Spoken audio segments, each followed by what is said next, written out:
এই ডাঙৰ জোপা অঁ এই সৰু শিলিখাজোপা পৰা এডাল শিপা গৈ ডাঙৰ জোপা হৈছে। এই সৰু শিলিখাজোপাৰ তলতে বহি শংকৰদেৱে শাস্ত্ৰ লিখিছে। তেওঁ যে এজোপা শিলিখাৰ তলতে বহি শাস্ত্ৰ লিখিছে, এই শিলিখাজোপা কেতিয়াৰ শিলিখা?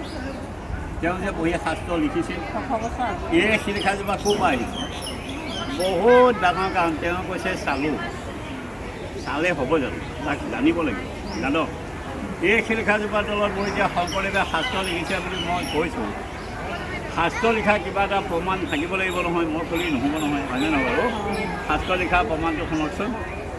পশ্চিমে শিলিখা বৃক্ষ হালিয়া ছয়, তাহান্তে জীয়া গৰু পুস্তক লিখয়। পুস্তক মানে পুথি পাতি। যিজোপা শিলিখা আমাৰ পশ্চিম পিনে হাউলি আছে, এইটো পশ্চিম, এইটো আমাৰ পূব। পশ্চিম পিনে হাউলি থকা শিলিখাজোপাৰ তলত বহিয়ে তেওঁ শাস্ত্ৰ লিখিছে। তেওঁ যে এজোপা শিলিখাৰ তলত বহি শাস্ত্ৰ লিখিছিল, শাস্ত্ৰ তেওঁ কিহত লিখিছিল? শাস্ত্ৰ তেওঁ কিহেৰে লিখিছিল? আগৰ দিনত কাগজ নাই, কলম নাই, চিয়াহী নাই, একোটো নাই। তেওঁ শাস্ত্ৰ লিখিছিল। সাঁচি গছৰ ছালটো এৰুৱাই লৈছিলে, বাকলি এৰুৱাই লৈ শিলেৰে ঘঁহি সমানকৈ লৈছিল। লৈ তেওঁ শিলিখাই ৰস লৈছিল, কেহিলাচখনৰ ৰস লৈছিল। তাত গৰুমূত্ৰ মিহলাই লৈ পাখি কলমেৰে লিখিছিল।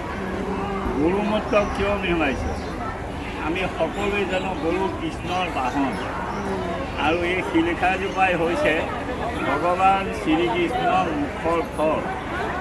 তোমালোকক ভাঙি নিম, অকণমান সময় ৰখিলে গম পাই যাব। তেওঁ ইয়াত বহি দুভাগ শাস্ত্ৰ লিখিছে। এভাগ হৈছে দশম, এভাগ হৈছে কীৰ্তন। ইয়াত লিখা দশম ভাগ এতিয়া যে আমি চাই আহিলোঁ, গুৰু আসন বুলি ক'লোঁ, অক্ষয় মন্দিৰ য'ত যদি আছে, সেই মণিকূটত ইয়াত লিখা দশম ভাগ তাত দৰ্শন কৰিছে। সেইকাৰণে সেই মণিকূট ভাগৰ নাম দিছে গুৰুৰ আসন, বন্তি ভাগৰ নাম হৈছে অক্ষয় বন্তি। এতিয়া মই এই শিলিখাজোপা যে ভগৱান শ্ৰীকৃষ্ণৰ মুখৰ ফল বুলি কৈছোঁ, মুখৰ ফল কেনেকৈ? মুখৰ ফল হ'বলৈ হ'লে তেওঁ ইয়ালৈ আহিব লাগিব, আহি ফলটো থৈ যাব লাগিব। তেওঁ কেতিয়া আহিছিল আৰু লগত তাক লৈ আহিছিল? ভগৱান শ্ৰীকৃষ্ণৰ ৰুক্মিণীক হৰণ কৰিছিলে।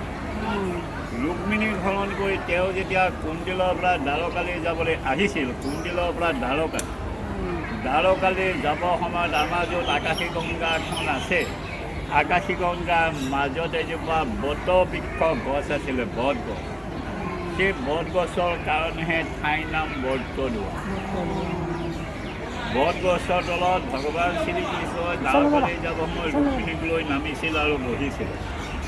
তেওঁ যি সময়ত ৰুক্মিণীক লৈ আকাশী গংগাৰ মাজৰ বট বৃক্ষ গছৰ তলত বহিছিল, সেইটো সময়ত আকাশী গংগা নাই, তাত পানী দুনি একো নাই।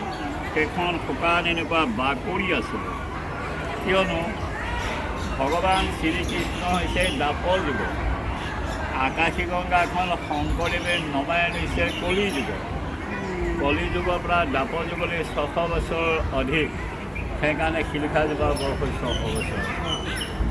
তেওঁ যেতিয়া আকাশী গংগাৰ মাজৰ বট বৃক্ষ গছৰ ৰুক্মিণীক লৈ নামি অলপ পিছতেই ৰুক্মিণীক লৈ ভগৱান শ্ৰীকৃষ্ণই ভিতৰ ফালে সোমাই আহিছিল।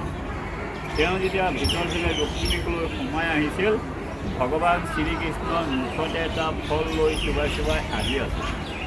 ৰুক্মিণী তেওঁৰ লগতে আহিছে, ৰুক্মিণী একো গমেই নাপায়। আৰু ভগৱান শ্ৰীকৃষ্ণ ৰুক্মিণীক লৈ যদি ইয়ালৈ আহিছিল, তেতিয়া এইখন বৰদোৱা পত্ৰটোবা আমি একো নেজানো। তেওঁ ভিতৰ ফালে সোমাই আহি য'ত শিলিখাজোপা দেখিছে, ইয়াত এই মুখত লৈ অহা ফলটো উলিয়াই থৈছে, তাৰ পৰাই শিলিখাজোপা জন্ম হৈছে। তেওঁ যেতিয়া মুখৰ ফল ইয়াত উলিয়াই থৈছিল, তেতিয়াহে ৰুক্মিণীয়ে দেখা পাই শ্ৰীকৃষ্ণক সুধিছিল যে প্ৰভু, আপুনি ইয়াত এনেদৰে কিয় কৰিলে বাৰু? তেতিয়া ভগৱান শ্ৰীকৃষ্ণই ৰুক্মিণীক কৈছিল যে কলি যুগত মই নৰমনুষ্যৰূপে ইয়াত জন্ম ল'ম শংকৰ নামেৰে। তেওঁ জন্ম লওঁতে শংকৰ নামেৰেহে জন্ম। সেই মোবাইলটো তেওঁ লৈ অহা নাই। তেওঁ ৰুক্মিণী কৈছে শংকৰ নামেৰে জন্ম লৈ ইয়াত বহি মই শাস্ত্ৰ মথন কৰিম, শাস্ত্ৰ লিখিম, পাষণ্ডসকলক মই ইয়াৰ পৰা বৰ্জন কৰিম। দুষ্টবিলাকক মই ইয়াৰ পৰা খেদি দিম, ভকতসকলকহে মই উদ্ধাৰ কৰিম। তেতিয়াৰ পৰাই চকুৰি ছজন ভকত গুৰুজনে নিজে উদ্ধাৰ কৰি লৈছে আৰু সেই চকুৰি ছজন ভকতেই তেতিয়া দিনৰ পৰা নাম কীৰ্তন উলিয়াইছে। হৈছে মই অকণ ভাগত ভাগি দিছোঁ, সকলো বহুত সেৱা লৈছোঁ।